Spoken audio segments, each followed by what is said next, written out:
Hello, you're watching Shalom World News. I'm Dana Villa from Chicago, USA. Here are the latest headlines from around the world. Pope Francis released his prayer intention for October, a church that is open to everyone. The Holy Father, in his customary message at the start of every month, said that the church should be one of synodality, which means walking together along the same road. The Holy Father began by asking what the word synod meant and answered that it means walking together. In Greek, the word synod means to walk together and to walk on the same road. Quote, "This is what God expects of the church, that it regains its awareness of having to travel together. It means listening to each other and opening doors to those outside the church. The synod isn't a survey. It's about listening to the protagonist, the Holy Spirit. It's about praying. Without prayer, there will be no synod." End quote. The 2-minute synod video show images of people walking, praying, and attending classes together, which ends with the Holy Father praying for living in an increasing atmosphere of synodality and be a community of solidarity, fraternity, and welcome.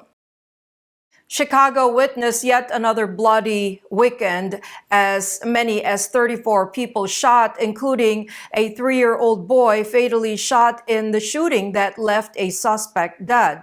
Chicago Police Deputy Chief Larry Snelling said that he has seen children shot across this city in ridiculous numbers. "When did we become a society where we stop caring about the children?" he remarked. Among the children shot and killed this weekend was 3-year-old Mateo Zastro, who was riding in a car with his mom and 3 siblings when gunshots struck him during a suspected road rage incident at about 8:30 p.m. on Friday, September 30th. In another tragic incident, an unidentified 7-year-old was shot in the leg while heading to church on Sunday with his family. A family member saw a person peering at his parked car and confronted him before the suspect fired a gunshot in the family's direction. According to local reports, the suspect was caught. Ukraine has seized Russia's eastern logistics hub, Lyman, as its troops continued a successful counteroffensive on Sunday, October 2nd, just days after Russian President Vladimir Putin announced the formal annexation of 4 Ukrainian regions.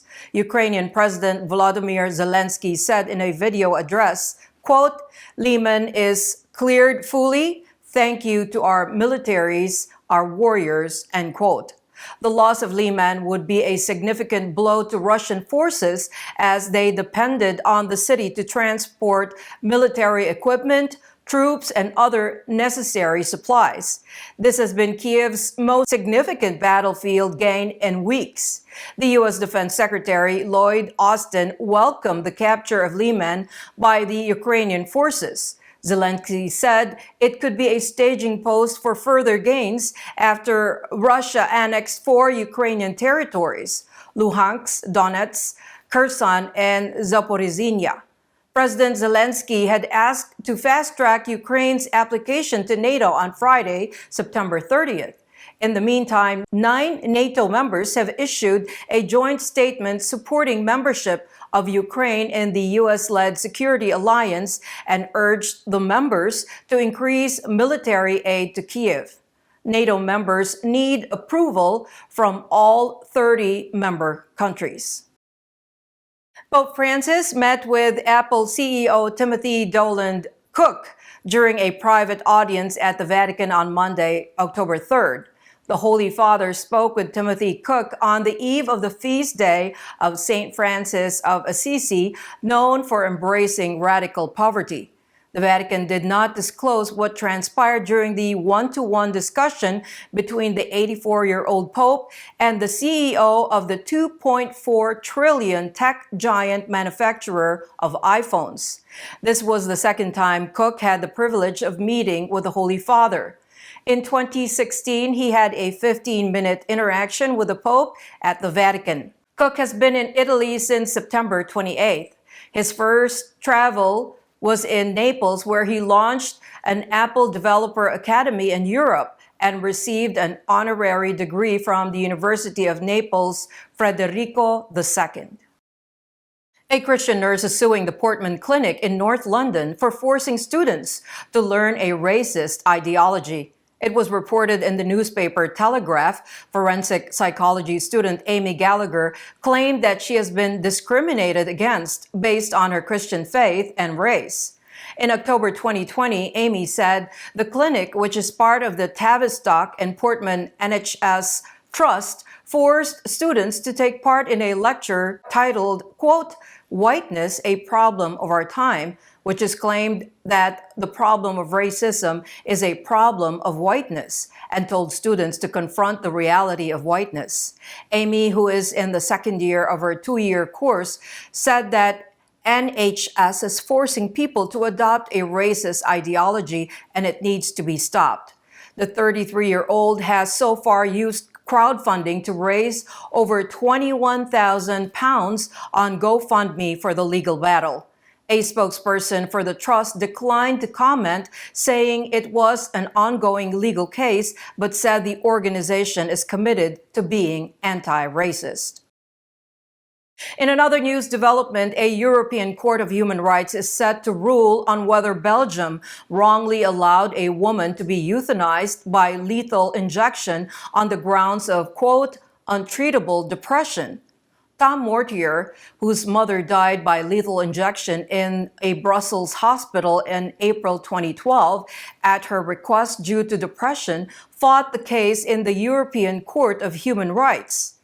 Godlieva de Toyer, 64, approached the country's leading euthanasia advocate, who agreed to euthanize her despite being a cancer specialist.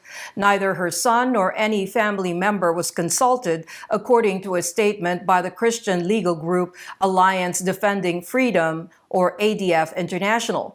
Belgium has been at the forefront in offering euthanasia and assisted suicide, and doctors who object to the practice must still refer patients. Over 27,000 people have died from euthanasia since it was legalized 20 years ago. Belgium's law even allows minors who are terminally ill to request euthanasia. This requires parental consent and the agreement of doctors and psychiatrists. After the unrest that erupted on September 30th, the capital of Burkina Faso has returned to quiet. The Catholic Church of Burkina Faso told Agencia Fides that Ouagadougou has returned to normal after the coup overthrew the military junta that has been in power since a previous takeover in January 2022. According to reports, the country's former leader, Lieutenant Colonel Paul Henry Sandaogo Damiba, agreed to leave and fled to the neighboring country of Togo. This was a result of talks by the regional religious leaders.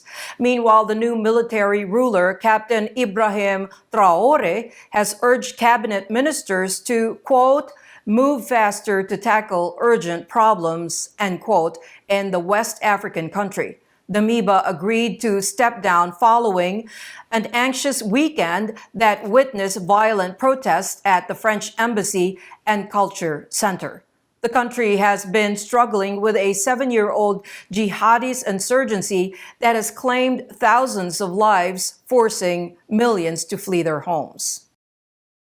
Sri Lankan President Ranil Wickremesinghe met Bishop Harold Anthony Pereira of Kurunegala to deliberate on the way forward to tackle the burgeoning economic crisis faced by the country at the bishop's residence on October 2nd. The president and the bishop, who also chairs the Sri Lankan Bishops' Conference, discussed issues impacting the Christian community, strategies for coping with the economic and political crisis, and how Christians may contribute to the common good, truth, and justice in the South Asian country. President Wickremesinghe took office on July 21 during a tumultuous period for the country, met Bishop Pereira for the first time. Describing it to be a fruitful meeting, Both the leaders felt that the country is going through a tough phase due to social and economic crisis. Although anti-government protests, which shook the nation for months, have subsided, economic issues such as inflation and severe fuel and medicine shortages remained. Christian leaders in Pakistan condemned politicians for using their institutions as venues for political campaigns. In the latest incident, a Christian college was used for political purposes. A rally was conducted at Edwards College in Peshawar on September 30th. The government college, which started its educational services in the 1900s, is the oldest Christian college in Khyber Pakhtunkhwa province and is run by the Peshawar Diocese of the Anglican Church of Pakistan. It was alleged that the rally was conducted by former Pakistan President Imran Khan's Pakistan Tehreek-e-Insaf party to garner support for the party. According to the college administration, the rally was conducted as the provincial governing authorities forced them to do so. Christian authorities have decried such activities aimed at exploiting the students in Christian establishments. Church of Pakistan moderator Bishop Asad Marshall and Father Asif Saradar, Vicar General of the Lahore Catholic Archdiocese, have expressed their dismay over the issue. The people in the East African country of Ethiopia are facing a humanitarian crisis daily. It is a never-ending saga of misery. The situation is dramatic. It is unprecedented attack. Moreover, for 3 years, Tigray has been without medicine, food, schools are closed, according to an anonymous source. Fresh fighting amid the forces led by the outlawed Tigray People's Liberation Party and Ethiopia's federal military erupted earlier this year in the southern region, which has now spread to other parts of the country. Due to the communication embargo, obtaining information on the number of fatalities and injuries is challenging. The Christian churches also face persecution in the region. There has been no information on the bishop of the eparchy of Adigrat, Tesfaselassie Medin, in 8 months. Nearly 100 Catholic clergy and nuns also remain unreachable. The country suffers a dire crisis as humanitarian aid had to be suspended from various areas due to the raging violence. In what seems like a piece of shocking news for pro-life supporters, the U.S. state of California intends to be a safe sanctuary for women seeking access to abortion. Pro-life advocates have decried California state's decision not to value the life of an unborn. On September 26, Governor Gavin Newsom signed additional bills into law to further protect people from legal retaliation and prohibit law enforcement and corporations from cooperating with out-of-state entities regarding lawful abortions, which also is expanding access to contraception and abortion providers in California. This was a reaction to the U.S. Supreme Court decision to overturn Roe v. Wade. Criticizing the legislation, Lila Rose, president of the pro-life group Live Action, said that the governor is only considering a small section of the Californians who support liberal abortions and not those who emphasize certain restrictions over the same issue. Thousands, regardless of age or sex, are expected to participate in the March for Life in Vienna, Austria on October 15.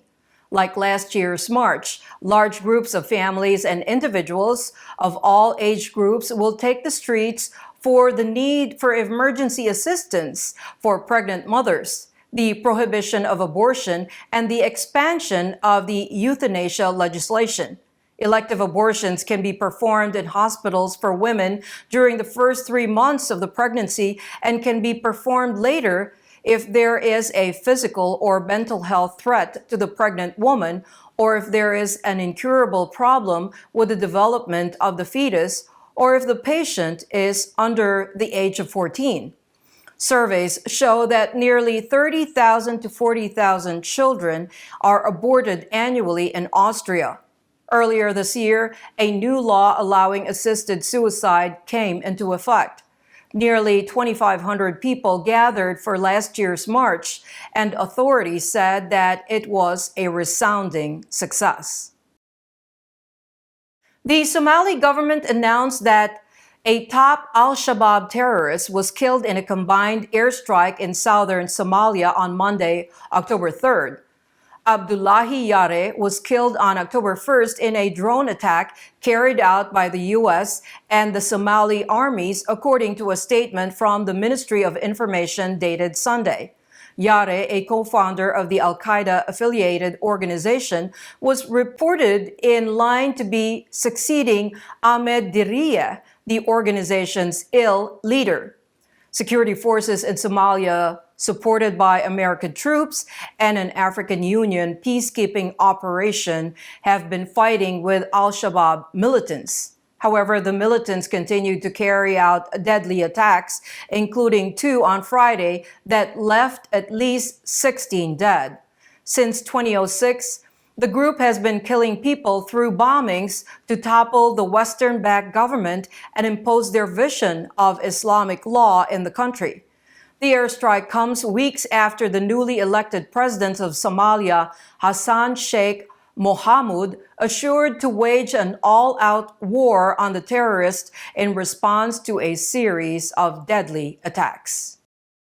And those are your latest headlines. Do join us tomorrow. In the meantime, you can visit swnews.org for more updates. Shalom.